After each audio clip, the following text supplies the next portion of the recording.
Vamos a comenzar ahora la exposición de un tema bastante urticante, porque toca algunos intereses, algunos poderes del mundo moderno, del mundo de nuestro tiempo, y es el tema de la masonería.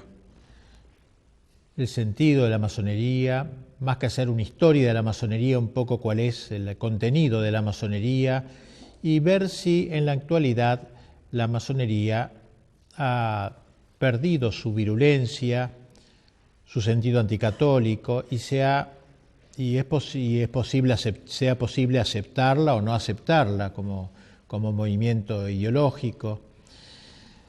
Me voy a basar sobre todo en lo que me parece el mejor estudio logrado sobre la masonería, y es una encíclica, una gran encíclica que publicó el Papa León XIII hace ya más de un siglo, que se llama Humanum Genus. Si bien tiene más de un siglo, tiene plena actualidad, me parece, ya que los problemas que trata no son reductibles a lo que sucedía en la época de su pontificado, sino que tienen plena aplicación en lo que acontece en la actualidad. No podemos dejar de lado esta doctrina pontificia que se nos muestra no como una creación del Papa León XIII, un invento del Papa León XIII, relativo solamente a lo que sucedía en su tiempo, sino que debe ser leída, como trataremos de hacerlo, en continuidad con la doctrina mantenida a lo largo de tanto tiempo, varios siglos atrás podríamos decir, y que proclama una verdad ineludible que hace a la pervivencia misma de las naciones y a la capacidad de propagación de la Santa Iglesia. Vamos a tratar pues de dar forma a las principales enseñanzas de la encíclica, aplicándolas luego a la situación actual y a la actitud actual de la Iglesia frente a la masonería. Ya desde el comienzo de su documento, el Santo Padre presenta la lucha que la masonería lleva contra la Iglesia en una dimensión auténticamente teológica, es decir, no es una lucha de poderes, sino es una lucha entre el bien y el mal. Y así dice el Papa: el género humano, después de apartarse miserable, creador y dador de los bienes celestiales, por envidia del demonio quedó dividido en dos campos contrarios, de los cuales el uno combate sin descanso por la verdad y la virtud, y el otro lucha por todo cuanto es contrario a la virtud y a la verdad. El primer campo es el reino de Dios en la tierra, es decir, la Iglesia verdadera de Jesucristo. El otro campo es el reino de Satanás. Bajo su jurisdicción y poder se encuentran todos los que, siguiendo los funestos ejemplos de su caudillo y de nuestros primeros padres, se niegan a obedecer la ley divina y eterna y emprenden multitud de obras prescindiendo de Dios o combatiendo contra Dios. Es decir, enmarca el Papa la lucha de la masonería contra Cristo en una visión, una cosmovisión amplia de la historia. Podríamos decir que va poco menos que del Génesis al Apocalipsis. Y en ese sentido entronca su enseñanza con la doctrina de San Agustín, que expresó sobre todo en su gran obra de Civitate Dei, de la ciudad de Dios, donde habla de esta secular lucha que marca la historia, que da una explicación de la historia a la luz teológica, como si dijéramos que mira la historia desde los ojos de Dios, no desde los ojos miopes nuestros que ven con pocos alcances. En cambio, el Papa tiene esa visión, San Agustín tiene esa visión genérica y grande de la historia, donde presenta todo el acontecer histórico, el devenir histórico, como la expresión de una de un enfrentamiento de dos ciudades, la ciudad de Dios, que da el título a su libro de Civitate Dei, y la ciudad del mundo, que se manifiestan con leyes contrarias y aficiones contrarias, compendiándose con sutil brevedad sus respectivas causas eficientes en estas palabras del santo doctor y obispo de Hipona, San Agustín. Dice, el texto central de Civitate Dei, dice San Agustín: dos amores edificaron dos ciudades. El amor de sí mismo hasta el desprecio de Dios edificó la ciudad terrena. El amor de Dios hasta el desprecio de sí mismo, la ciudad celestial. Es decir, dos amores que explican este enfrentamiento, el amor de Dios y el amor del hombre. El amor de Dios, considerado como el primado, al cual se ordena todo el resto de la creación, el hombre incluido, y el amor del hombre, con mayúscula, el hombre endiosado, autoendiosado, que se eleva, consintiendo en cierta manera a la tentación paradisíaca: seréis como dioses, que Satanás dirigió a nuestros primeros padres. Por eso decíamos que su visión abarca todo el tiempo que corre desde el Génesis hasta el Apocalipsis.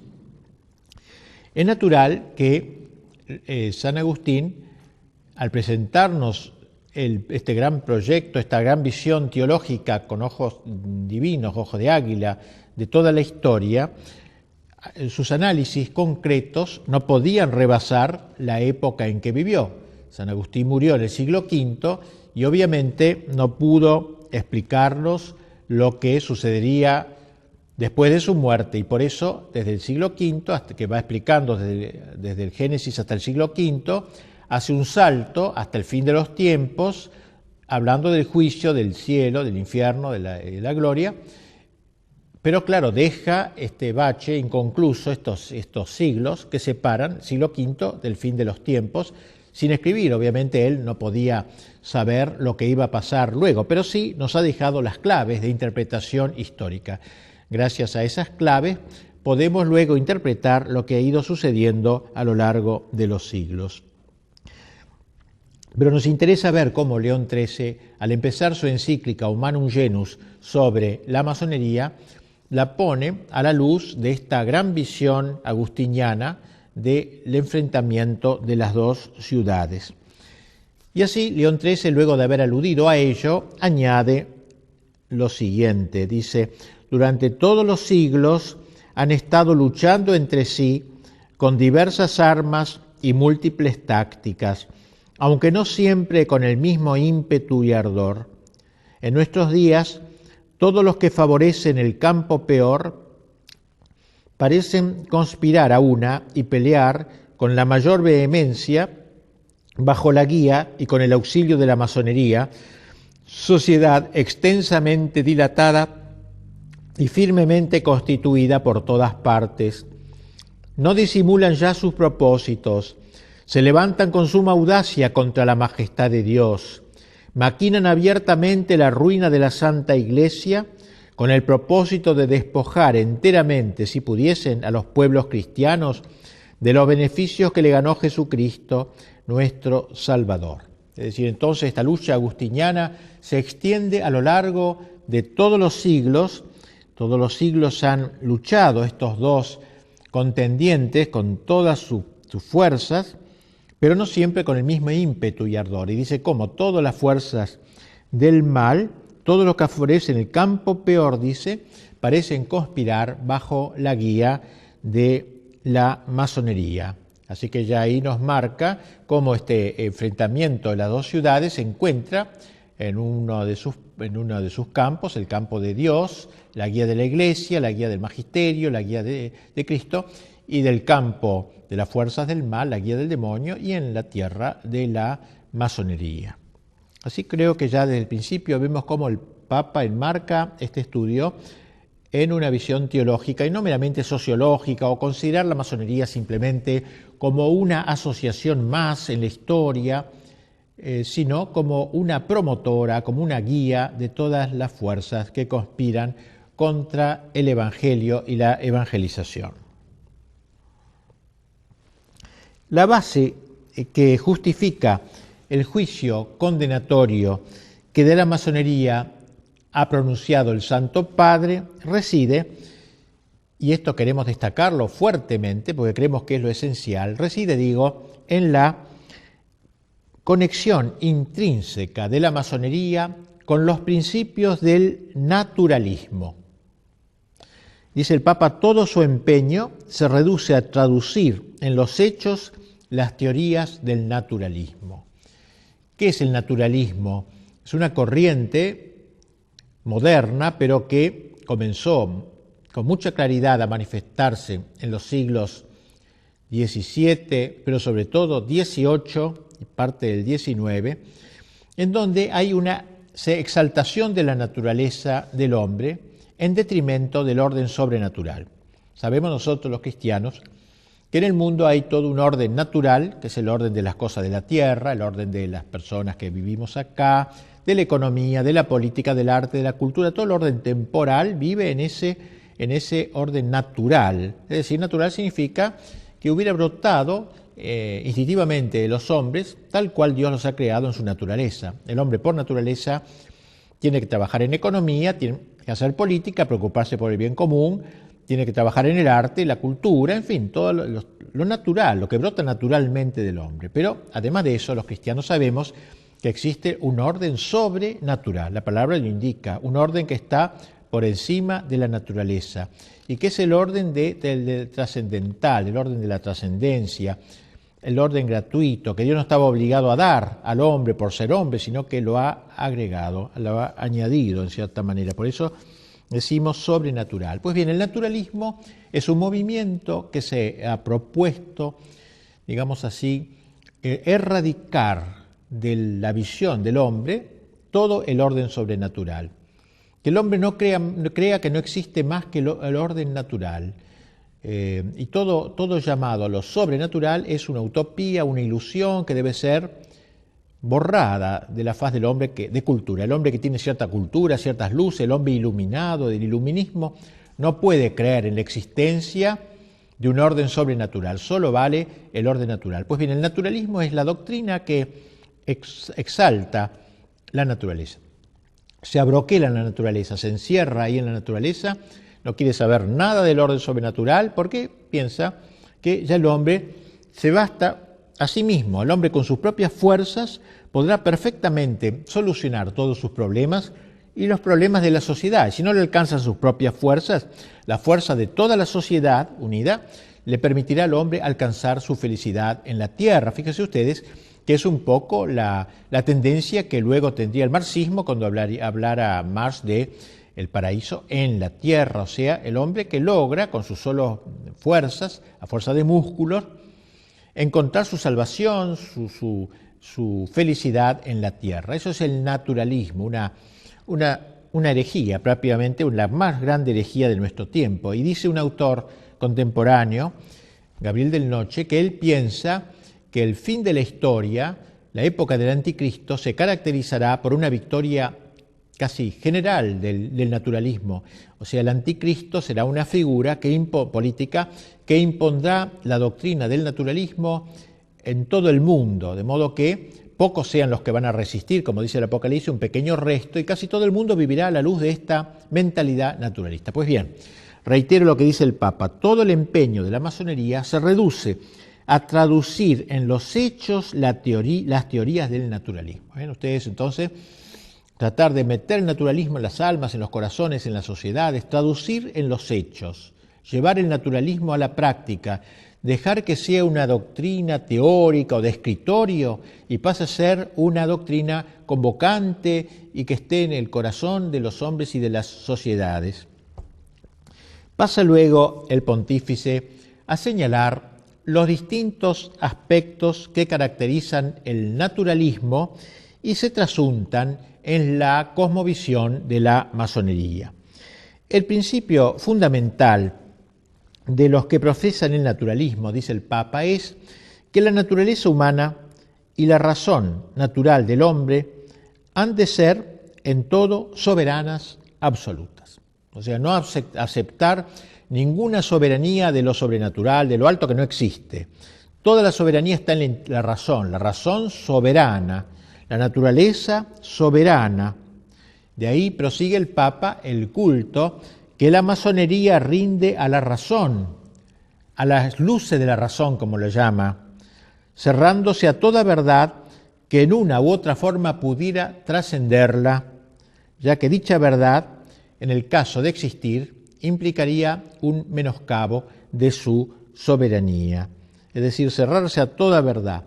Las luces de la razón, una palabra muy querida por la masonería, las luces, por eso es el iluminismo, ello es toda una época que marcó la historia y que sigue ahora teniendo una gran importancia.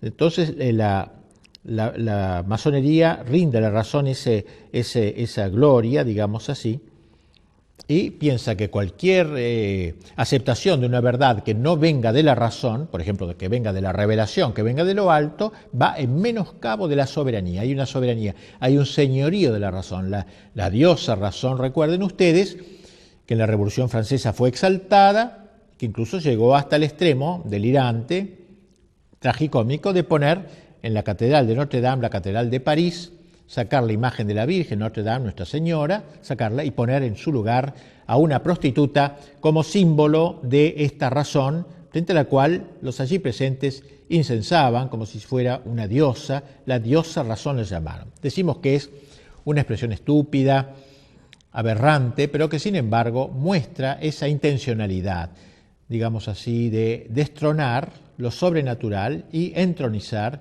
esta nueva diosa, la diosa de la razón soberana, es decir, que no reconoce nada por sobre la razón. Pues el Papa ha dicho con toda claridad, explica esto. Entonces, sigue diciendo el Papa, ante esta actitud implica que no hay lugar ya para la revelación divina y por consiguiente carecen de sentido los dogmas religiosos, porque el dogma precisamente es una verdad que viniendo de lo alto la asume el magisterio de la Iglesia y la propone así como es, como una verdad infalible, porque ha venido justamente de lo alto. Y así, escribe el Papa, no aceptan verdad alguna que no pueda ser alcanzada por la razón humana.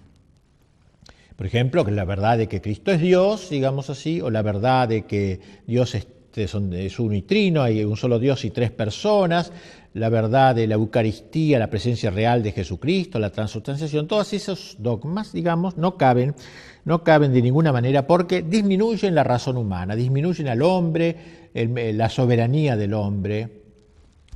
Ahora bien, como es oficio de la Iglesia Católica guardar enteramente y en su íntegra pureza no sólo el depósito de la doctrina revelada directamente por Dios, que trasciende infinitamente los logros más elevados de la razón, sino también la autoridad del magisterio y de los demás medios sobrenaturales para la salvación, dice el Papa, de ahí que todo el ataque iracundo de estos adversarios se haya concentrado sobre la Iglesia. Yo quisiera destacar bien esta idea del Papa que me parece muy profundo. La masonería no es ante todo un ataque contra la Iglesia, un deseo de destruir el cristianismo, el catolicismo. La masonería es ante todo un ataque en pro del naturalismo. Esto es lo esencial de la masonería. Pues un masón a lo mejor podrá decir que cree en Dios, etcétera, que cree en el bienestar humano, que cree en la felicidad del hombre, pero no tocarle este tema. Esto es lo central de la masonería, el naturalismo, no luchar contra la Iglesia. Esto segundo. Lucha contra lo revelado, contra lo sobrenatural, y por eso lucha contra esto. Es una consecuencia, lucha contra la Iglesia. Pero no ha nacido la masonería para luchar contra la Iglesia, sino para implantar en el mundo el naturalismo, y eso implica atacar al principal defensor del orden sobrenatural, que es la Iglesia Católica. Ahí se explica mejor el sentido de esta lucha, que como se ve es una lucha teológica, no es una lucha sociológica, política, que se puede explicar por razones temporales, sino que es algo mucho más profundo y más, podríamos decir, no tengamos miedo de decirlo, diabólico, ya que, como lo ha dicho también de algún modo el Papa. Bien, afirma el Papa que eso es lo que los ha llevado a perseguir abiertamente a la Iglesia en varias naciones, oprimiendo al clero con leyes inicuas, suprimiendo o dispersando cuando tenían poder las órdenes religiosas y sobre todo atacando a la Santa Sede y al Romano Pontífice.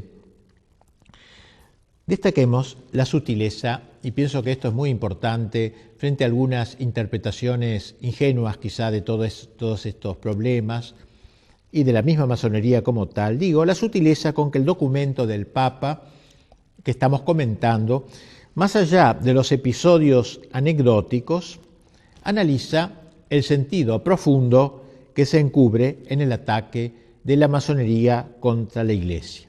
De lo que se trata en última instancia es, insisto una vez más porque me parece tan fundamental, es del ataque de lo natural en rebelión contra lo sobrenatural, de la razón contra la revelación, o del racionalismo, si se quiere, contra la revelación.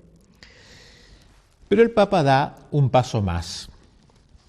Como la secta, como la llama secta, en su afán libertario, ha declarado la independencia de la razón humana respecto de toda revelación o de todo magisterio que la trascienda, que trascienda la razón, que no esté estrictamente incluida en las coordenadas de la razón, resulta que en la práctica algunos masones optan por aceptar a Dios, creen en Dios o dicen que aceptan a Dios, otros por negarlo, otros tienen de Dios un concepto totalmente erróneo. O sea, no todos los masones dicen Dios no existe de ninguna manera.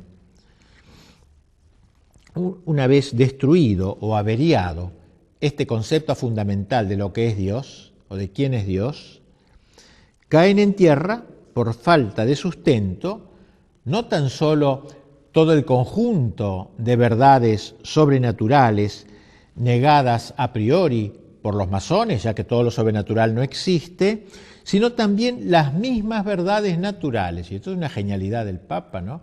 Un poco de acuerdo a aquello que decía Chesterton, que cuando se destruye el orden sobrenatural, se atenta contra el orden natural, porque el orden natural de alguna manera se apoya en el orden sobrenatural. Si yo quito el orden sobrenatural, dejo sin sostén al orden natural. Y entonces dice que los masones, que si bien al principio no negaban el orden natural, por el hecho de negar el orden sobrenatural, acaban por negar, por ejemplo, la creación libre del universo por parte de Dios, algunos masones, o la providencia divina sobre el mundo, o sea, Dios hizo el mundo pero luego lo deja marchar a su arbitrio, o la inmortalidad del alma, como algunos masones niegan, o el premio o castigo en la otra vida.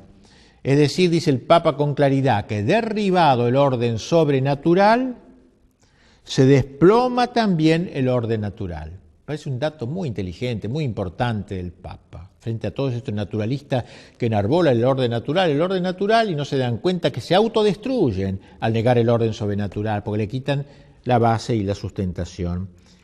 San Agustín lo decía a su manera, el hombre que se resiste a dejarse elevar a lo sobrenatural, ineludiblemente se va degradando hacia lo animal. O sea, el hombre es un ser extraño, es un ser hecho para el éxtasis. Éxtasis significa salir de sí. O sale de sí para arriba, endiosándose por la gracia, se hace superhumano, podríamos decir, sobrehumano, pero por la gracia, así, o el hombre se degrada hacia abajo, se sale de sí hacia abajo, degradándose, animalizándose. No existe entonces el naturalismo puro, el humanismo químicamente puro, el hombre químicamente puro no existe. El hombre está hecho para trascenderse, o se trasciende hacia arriba por la gracia, o se trasciende, digamos, inventemos una palabra, trasdesciende de sí por el pecado, degradándose y animalizándose. No resulta posible establecerse de manera definitiva en un orden puramente racional, clausurado a toda trascendencia. Al cerrarse a lo suprarracional, el hombre se vuelve infrarracional. Creo que esta es una genialidad del Papa León XIII en su encíclica, haber mostrado cómo la masonería, al exaltar el orden sobrenatural en la negación del orden sobrenatural, destruye al hombre, a ese hombre al que trata al que inciensa, a ese hombre escrito con mayúscula, al hombre de los derechos del hombre, a la soberanía del hombre, a la soberanía de la democracia, a la soberanía del pueblo, todas esas soberanías que inventa, sobre todo el pensamiento masónico, digamos así, el Papa demuestra su vacío, su inanidad, su vacuidad total. El naturalismo es un atentado contra la inteligencia que al cerrarse a la verdad sobrenatural queda, por así decirlo, como castrada. Y como la voluntad sigue a la inteligencia, también la voluntad se ve herida en su tendencia hacia el bien. O sea, no solamente queda herida la inteligencia del hombre, sino también su propia voluntad. Las tres fuentes o verdades de donde brotan toda moral y toda justicia son, según la enseñanza de León XIII, en primer lugar, un Dios creador y gobernador providente del mundo. En segundo lugar, una ley eterna que manda conservar el orden natural y prohíbe perturbarlo.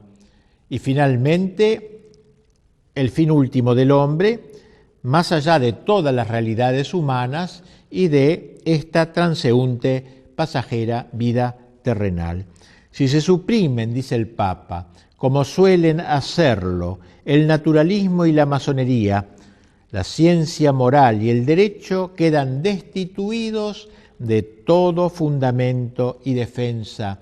En efecto, dice el Papa, la única moral que reconoce la familia masónica es la llamada moral cívica, independiente y libre, es decir, una moral que excluye toda idea religiosa. Y aquí tenemos cómo aquella masonería que inicialmente se mostró prorreligiosa, creyendo quizás en Dios, etc., acaba diluyéndose plenamente en una secta, digamos, donde queda excluida toda idea religiosa.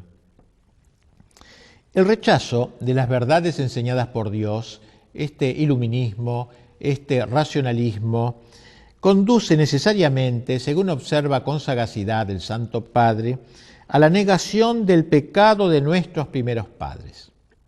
O sea, a la idea de que la naturaleza del hombre nace dañada por el pecado de origen comunicado de padres a hijos y consiguientemente lleva a la negación de una naturaleza debilitada y proclive al pecado. Claro, si no hay pecado original, la naturaleza del hombre no ha sido tocada, no ha sido herida, averiada por el pecado, el hombre nace perfecto cuando nace. Poco la idea de Rousseau, el hombre naturalmente bueno, que lo hace malo en la sociedad. No hay ninguna cosa previa, no hay ningún pecado original, no hay nada con que haya nacido malo.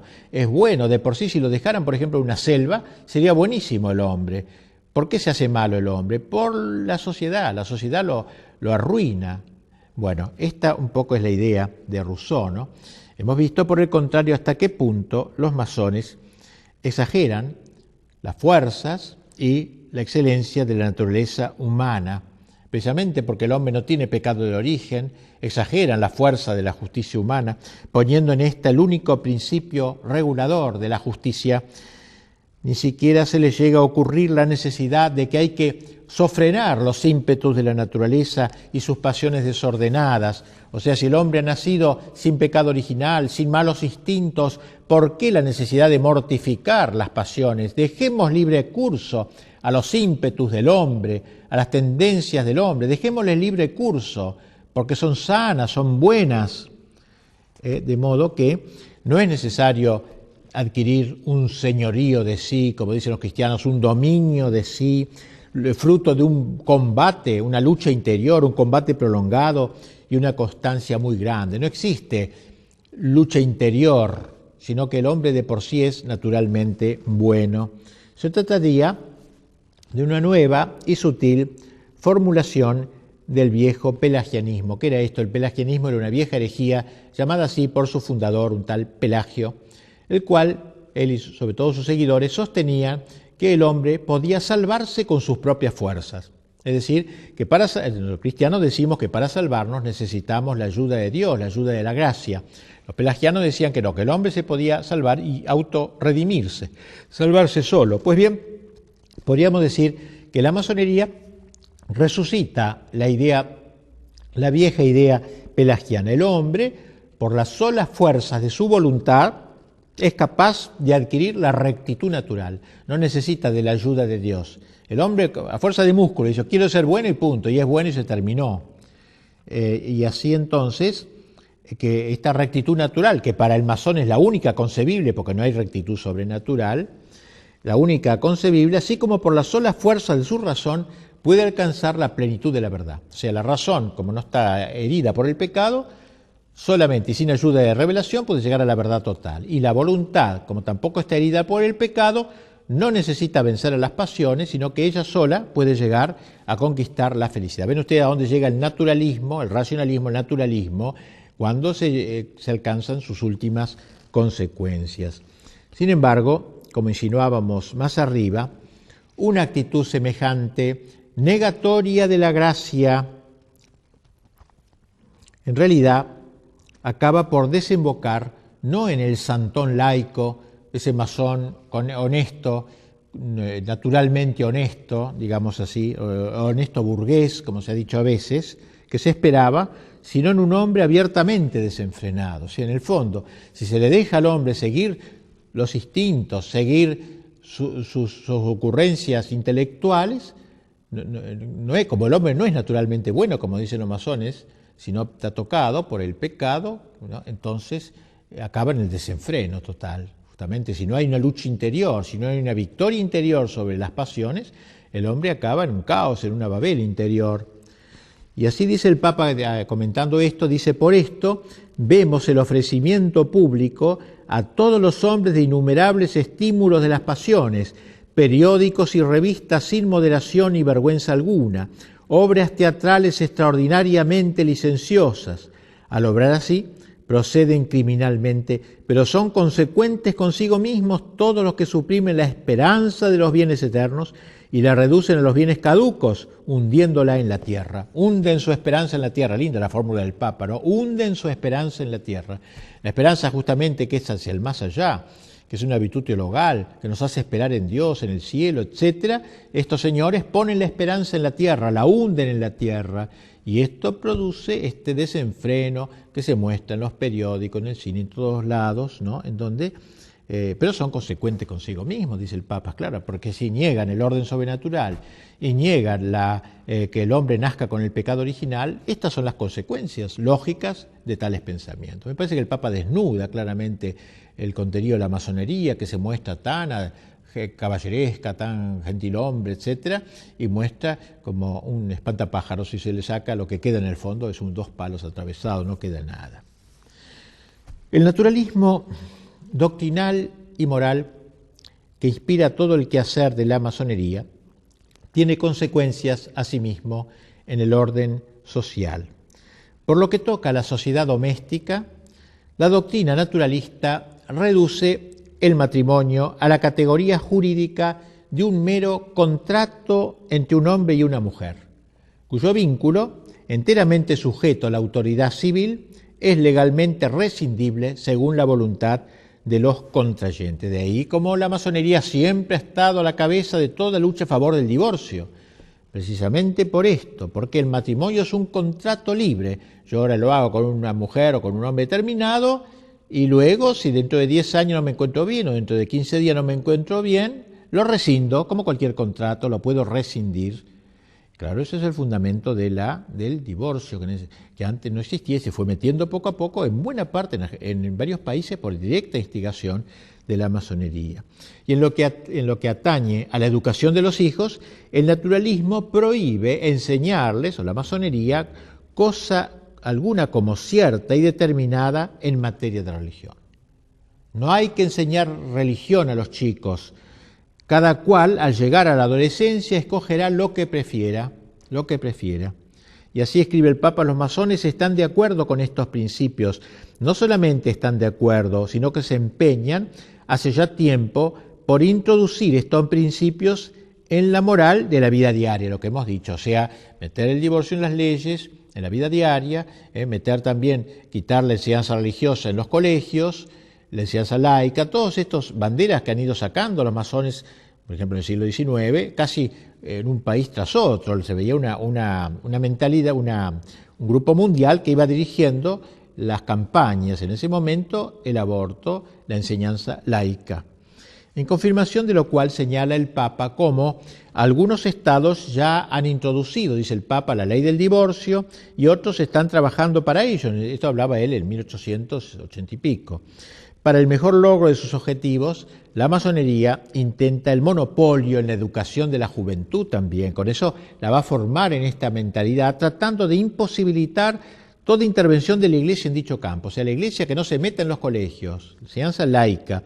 Y en varios lugares, dice el Papa, ha logrado que toda la educación de los jóvenes esté en manos de los laicos y que al formar los corazones infantiles nada se diga de los grandes y sagrados deberes que unen al hombre con Dios. Es decir, se le oculta al niño esta ligazón con el orden sobrenatural. Enseñanza laica, es decir, echar a los religiosos. En algunos momentos la masonería logró la expulsión de órdenes religiosas para, de alguna manera, poner toda la educación en manos de gente de su campo.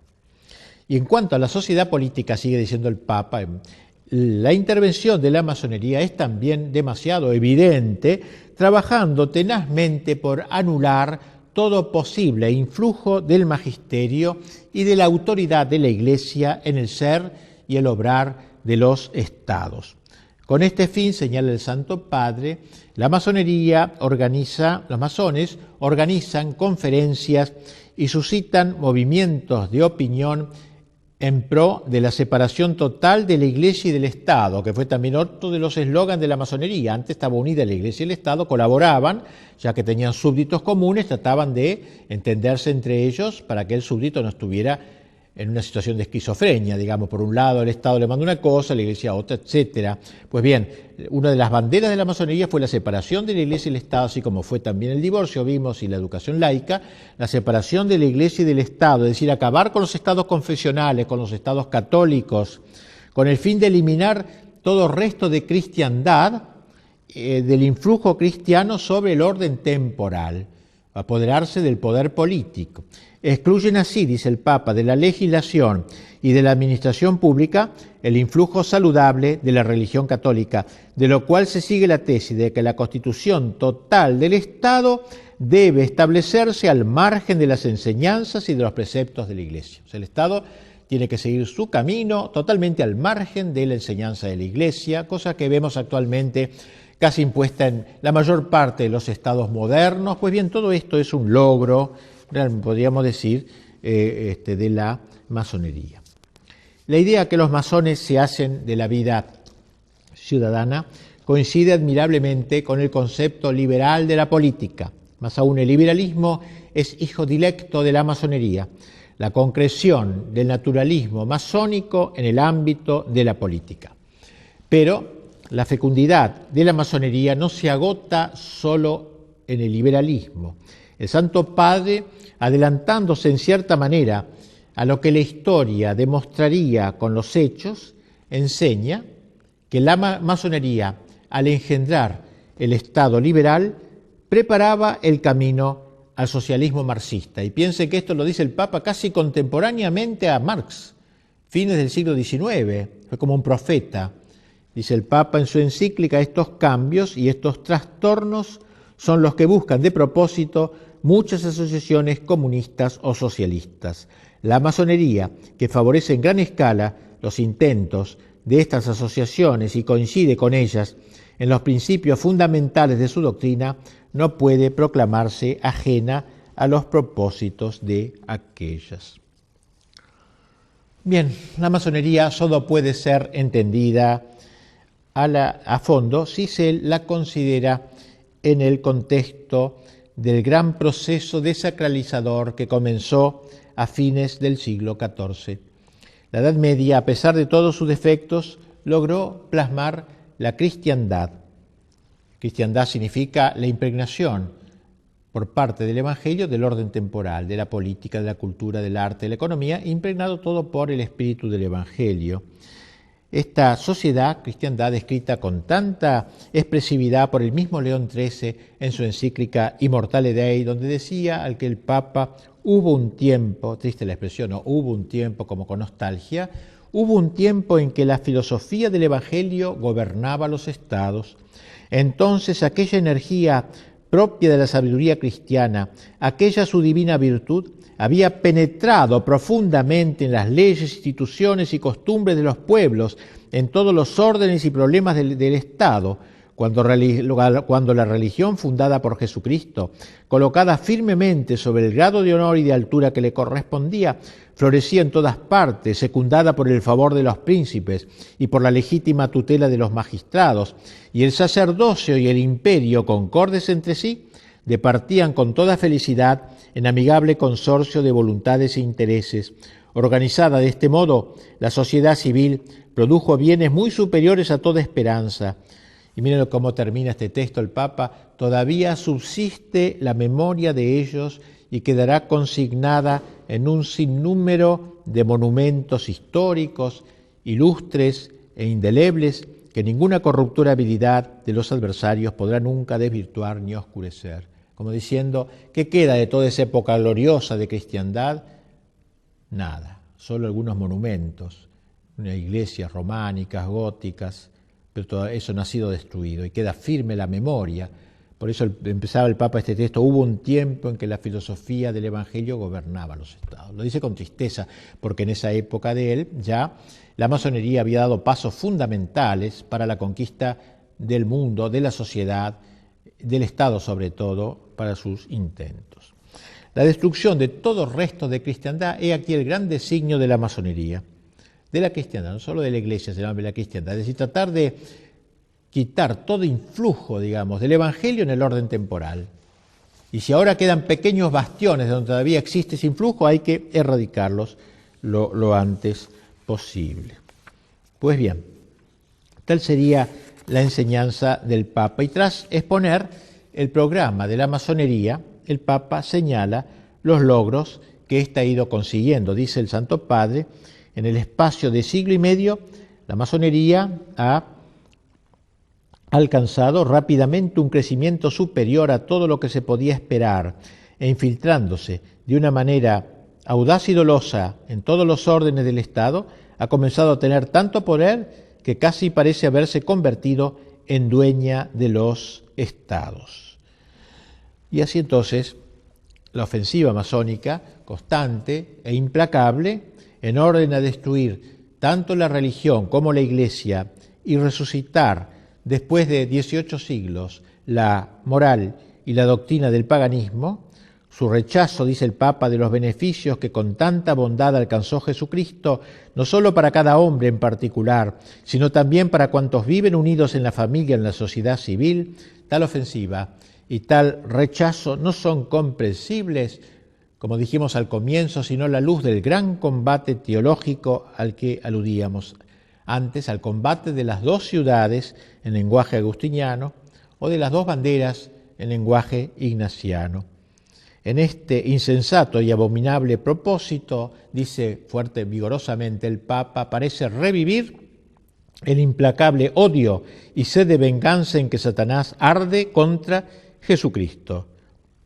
El Papa nos decía al principio de su encíclica que si bien esta prolongada lucha había tomado muy diversas formas en el curso de los siglos, en nuestros días todo lo que están en la ciudad perversa parecen conspirar a una y pelear con la mayor vehemencia bajo la guía y con el auxilio de la masonería. Bien, frente a esta ofensiva, a esta actitud ofensiva, nosotros tenemos que reaccionar, dice el Papa. Tenemos que enfrentarnos con un enemigo astuto y doloso. No es como otros enemigos más francos, como pudieron ser los bárbaros cuando invaden Europa o el Islam, sino que son tan metidos en la sociedad occidental, tan metidos dentro de la cristiandad, enemigo astuto, doloso, que halagando los oídos de los pueblos, dice el Papa, y de los gobernantes, se ha cautivado a los unos y a los otros con el cebo de la adulación y de las suaves palabras. Para lograr el ablandamiento y la ulterior deserción de sus enemigos, la masonería hace correr la versión de que un católico puede colaborar con ella sin abjurar expresamente de la fe católica. Es la táctica que mejor sirve a sus propósitos. Usted puede ser católico y puede ser masón. Con eso va ablandando más y más toda posible resistencia. Y el Papa da las razones. Dice, en primer lugar, porque este es el camino de engañar fácilmente a los incautos y de multiplicar el número de adeptos. Y en segundo lugar, porque al abrir los brazos a todos los procedentes de cualquier credo religioso, logran, de hecho, la propagación del gran error de los tiempos actuales, el indiferentismo religioso y la igualdad de todos los cultos, que es una manera de arruinar todas las religiones, sobre todo la católica, que como único verdadera no puede ser igualada a los demás sin suma injusticia. Bien, dice el Papa que al tratarse de un enemigo tan taimado, uno de los deberes principales de la lucha contra la masonería será el de desenmascararla, hacer un poco lo que estoy haciendo yo, desenmascararla. Por eso el Papa, hacia el fin de la encíclica, dirigiéndose especialmente a los obispos, los exhorta a que abran los ojos sobre todo de la juventud, consagrando a su educación la mejor parte de sus esfuerzos. Nunca, dice, harán demasiado en orden a preservar a la adolescencia de las escuelas y maestros que puedan inculcarle el aliento malsano de las sectas.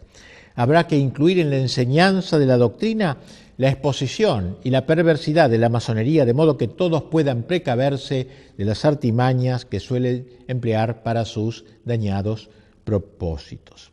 Termina el Papa elevando sus ojos a Nuestra Señora y a los santos. Tomemos como auxiliadora y mediadora a la Virgen María, Madre de Dios, dice, ella que venció a Satanás desde el momento de su concepción, despliegue su poder contra todas las sectas impías en que se ven revivir claramente la soberbia contumaz, la indómita perfidia y los astutos engaños del demonio. Pongamos por intercesores al príncipe de los ángeles, San Miguel, a San José, esposo de la Virgen Santísima, a los grandes apóstoles Pedro y Pablo, invictos defensores de la fe católica. Tales son, a grandes rasgos, las principales ideas del Papa León XIII sobre la masonería, sobre esta gran ofensiva masónica fundamental para entender lo que sucede en los últimos tiempos. Tras la lectura de esta encíclica del Papa, alguno podría preguntarse si ella no resulta arcaica. ¿No es algo propio de épocas pasadas, los del Papa? Las cosas de ahora son como fueron entonces. La Iglesia no es en nuestros días más condescendiente, la masonería no habrá cambiado y se habrá hecho potable. Pues bien, esto mismo se preguntó después del Concilio Vaticano II, la Conferencia Episcopal Alemana. Y así, entre los años 1970 y 1974 y 1980, tuvieron lugar, por su encargo y en unión con las grandes logias unificadas de Alemania, largas conversaciones entre la Iglesia Católica y la francmasonería de Alemania con el fin de verificar si la posición de la francmasonería se había modificado de modo tal que en adelante fuera posible aceptar la compatibilidad entre la pertenencia a la francmasonería y la pertenencia a la Iglesia. Así que un dato interesante para ver la actualidad de aquella encíclica un poco vieja del Papa. Y luego de un estudio serio de los 3 primeros grados del ritual francmasónico, ustedes saben que hay 33 grados. Los 3 primeros grados son los más inocuos, digamos, los más suaves, podríamos decir. La Iglesia encontró en estos 3 primeros grados oposiciones fundamentales e insuperables y publicó en 1981 un documento que concluye de la siguiente manera: la francmasonería no ha cambiado en su esencia. La pertenencia a la francmasonería pone en cuestión las bases de la existencia cristiana. El examen profundizado de los rituales masónicos y de las reflexiones fundamentales de la francmasonería, así como la concepción incambiada que la francmasonería tiene de sí misma, dejan en claro lo siguiente, 2 puntos, claramente aquí: la pertenencia a la Iglesia Católica y la pertenencia simultánea a la francmasonería son incompatibles. El párrafo citado es el que concluye un largo análisis que lo fundamenta, dando las razones de dicha incompatibilidad. No tenemos tiempo de hacerlo, pero estas razones abarcan, ante todo, el concepto de verdad que tiene la francmasonería, en realidad, ¿no? Un concepto completamente diverso al católico, el concepto de verdad. En segundo lugar, el concepto de religión que hay en la francmasonería, donde todas las religiones para los masones no son sino tentativas concurrentes para expresar la verdad de Dios, pero en realidad no puede haber ninguna religión verdadera, única verdadera. Y por eso la masonería impone a sus miembros, para evitar estos problemas, discutir sobre el tema religioso. Dicen los obispos alemanes, el concepto de religión, donde todos los hombres están de acuerdo, implica una concepción relativista de la religión que no es compatible con la convicción fundamental del cristianismo. O sea, para la masonería, todas las religiones están de acuerdo, hagamos un conjunto, un cóctel de religiones o una cosa por el estilo. También el concepto de Dios diverge en la francmasonería con la Iglesia. En los rituales masónicos, el concepto del gran arquitecto del universo, como lo llaman a Dios, ocupa un lugar central y no es una cuestión solamente de nombre. El gran arquitecto del universo es para los masones, dicen los obispos alemanes, un ello neutro, indefinido y abierto a toda comprensión. Cada uno puede imaginar a Dios como quiera, tanto el cristiano como el musulmán, y a negar la existencia de un Dios personal, o sea, el Dios como algo vaporoso, el masón no puede sino contentarse con la sensibilidad religiosa. Frente al gran arquitecto del universo, alejado, en un alejamiento deísta, entonces el Dios católico no puede ser aceptado como tal. Y finalmente el concepto de perfección humana en la francmasonería. La masonería busca la perfección ética del hombre, digamos así, mediante una moral completamente natural, independiente de la gracia pelagiana, como decíamos. Esta idea se aparta completamente del sentido católico de la justificación del hombre y hace eco a la tentación pelagiana del seréis como dioses paradisíaco. Los 3 grados iniciales de la masonería, al pretender otorgar la iluminación y la victoria sobre la muerte, hacen innecesarias los sacramentos, porque el hombre no necesita de la gracia, ni de la penitencia, ni de la Eucaristía. En fin, otras cosas que serían más largos de desarrollar. Así también, diversos episcopados de aquel tiempo se manifestaron contra la masonería. Otra dificultad que ha aparecido últimamente, en la cual se toman algunas personas para creer que la masonería ahora ya es aceptable y ya ha dejado de ser enemiga de la religión y de la Iglesia, es que hace unos años, unos 15 años, se desató una polémica en torno al canon 2335 del Código de Derecho Canónico vigente hasta el año pasado, donde se golpeaba con la excomunión a quienes se inscribían en las asociaciones masónicas. Decía que el texto del viejo código, los que dan su nombre a la secta masónica o a otras asociaciones del mismo género que maquinan contra la Iglesia o contra las potestades civiles legítimas, incurren ipso facto en excomunión reservada a la sede apostólica. Con motivo de dicha polémica, de decir, bueno, eso ya se acabó porque en el nuevo código no aparece la excomunión, la Congregación para la Doctrina de la Fe promulgó una nota que dice lo siguiente: con fecha 19 de julio de 1974, la Congregación de la Fe escribía a algunas conferencias episcopales una carta privada sobre la interpretación del canon 2335 del Código, que prohíbe a los católicos bajo pena de excomunión inscribirse en las asociaciones de la francmasonería. Puesto que esta carta, que se hizo de público conocimiento, dio lugar a interpretaciones erróneas y tendenciosas, esta congregación confirma y precisa lo que sigue. 1. La actual disciplina canónica no ha sido modificada en nada y conserva todo su vigor. 2. Por lo mismo, ni la excomunión ni las otras penas previstas están abrogadas. 3. Lo que en esta carta se refiere a la interpretación que hay que dar al canon en cuestión debe ser comprendido, según las intenciones de la congregación, como un simple recuerdo de los principios generales de la interpretación de las leyes penales para la solución de los casos de personas particulares que pueden estar sometidas al juicio de los obispos. Por el contrario, no estaba en la intención de la congregación remitirse a las conferencias episcopales para que ellas profiriesen públicamente un juicio de carácter general sobre la naturaleza de las asociaciones de la francmasonería que implicase derogaciones a las normas antedichas. Y esto acontecía antes de la promulgación del Código de Derecho Canónico, que en esos momentos estaba en estudio. El nuevo código, el último, el que está en vigor ahora, promulgado después del concilio, no incluye, digámoslo, seamos sinceros, no incluye en la lista de los excomulgados a los que integran la francmasonería, lo que condujo, claro, otra vez a dudar. ¿Qué es lo que pasa? Bueno, la misma congregación sale al paso de esta objeción con un nuevo documento donde dice: se ha presentado la pregunta de si ha cambiado el juicio de la Iglesia respecto de la masonería, ya que el nuevo Código de Derecho no está mencionada expresamente como lo estaba en el código anterior. Esta sagrada congregación puede responder que dicha circunstancia es debida a un criterio de redacción seguido también en el caso de otras asociaciones que tampoco han sido mencionadas por estar comprendidas en categorías más amplias. Por tanto, no ha cambiado el juicio negativo de la Iglesia respecto de las asociaciones masónicas, porque sus principios siempre han sido considerados inconciliables con la doctrina de la Iglesia. En consecuencia, la afiliación a las mismas sigue prohibida por la Iglesia.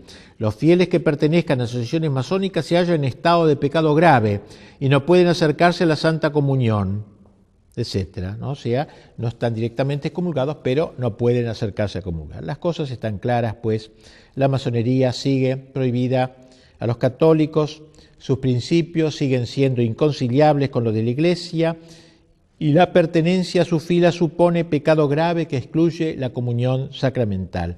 El único cambio introducido consiste en que el masón arrepentido no tiene en adelante que pedir absolución al Papa, sino que podrá recibirla de cualquier sacerdote.